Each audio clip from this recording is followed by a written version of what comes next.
Welcome back to the True Detectives podcast. Every week we try to bring you a new case, something truly crazy. And this week, well, we found one. This one takes us to the small town of Hollow Creek. It's the kind of place that probably doesn't get a lot of attention. Until, that is, the fear starts to spread. Yeah, and for this investigation, our primary source is a text called Dog Days. Dog Days. Right, catchy title. Anyway, this document details a really peculiar series of events that really shook up Hollow Creek.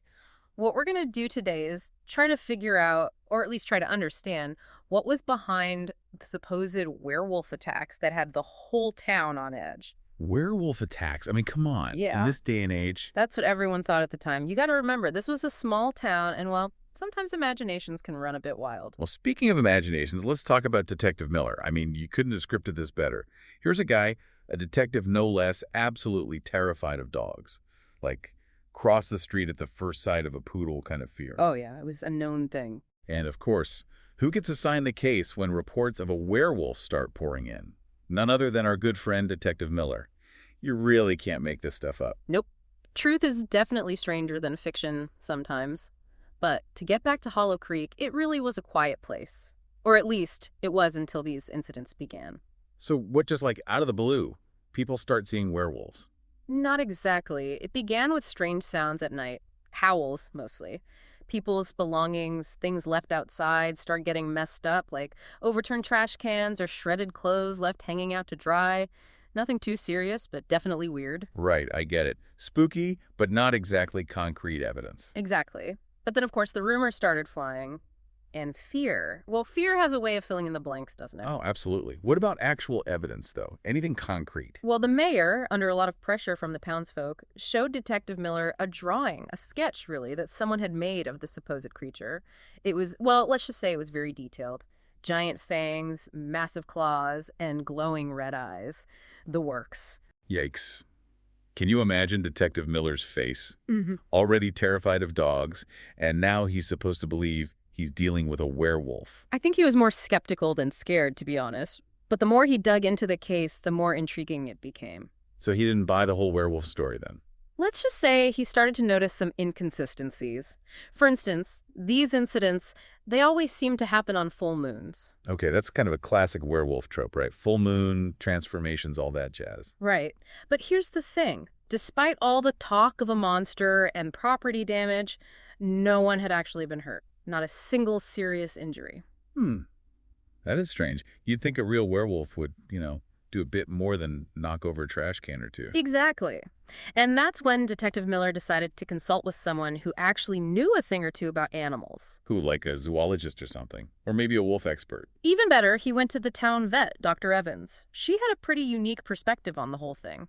So what did the vet think? Did she buy the werewolf theory? Not really. She pointed out that wolves, and by extension the whole werewolf myth, well, they're usually about pack animals, not solitary creatures lurking in the shadows. And most importantly, wolves are generally very easily frightened. So what, she thought the town was scaring itself, basically?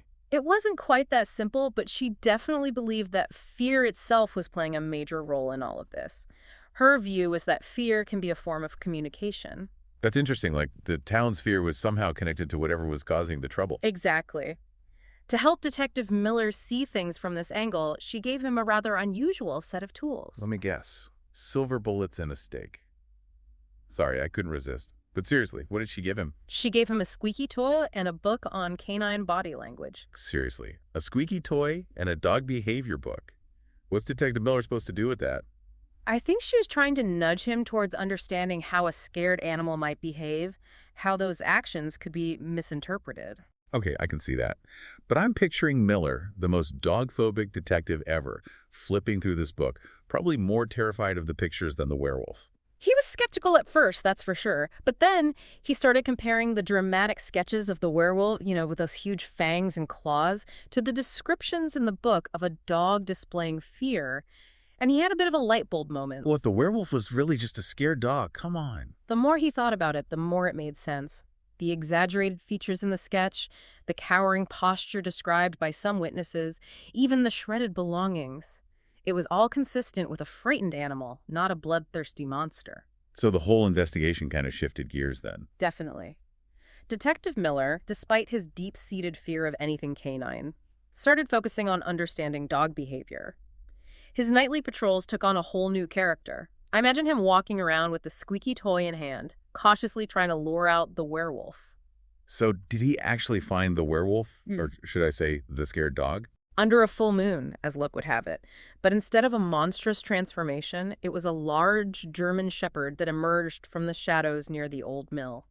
Terrified, trembling, cornered. Some of the townsfolk were there too, ready for a confrontation. I bet they were. What did Detective Miller do? He remembered what Dr. Evans had told him. Calm, not confrontation. He approached slowly, speaking softly, and offered the dog a squeaky ball. And you know what?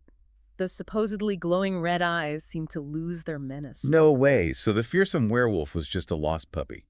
Or at least a lost German shepherd. Pretty much. It turned out the dog was a runaway, abandoned by its owner, scared, alone, and its behavior had been completely misunderstood by a town already primed to believe in monsters. Wow. Talk about a case of mistaken identity. And what about Detective Miller? Did this experience cure his dog phobia? Not exactly, but it definitely gave him a new perspective. He actually felt empathy for this frightened animal, which, for a guy who couldn't even look at a chihuahua, was pretty remarkable. So what happened to the dog? I hope it all ended well. It did. The dog was eventually adopted into a loving home, and the werewolf sightings, as you can imagine, stopped immediately. Hollow Creek went back to being a quiet town. And Detective Miller? Did he ever overcome his fear of dogs?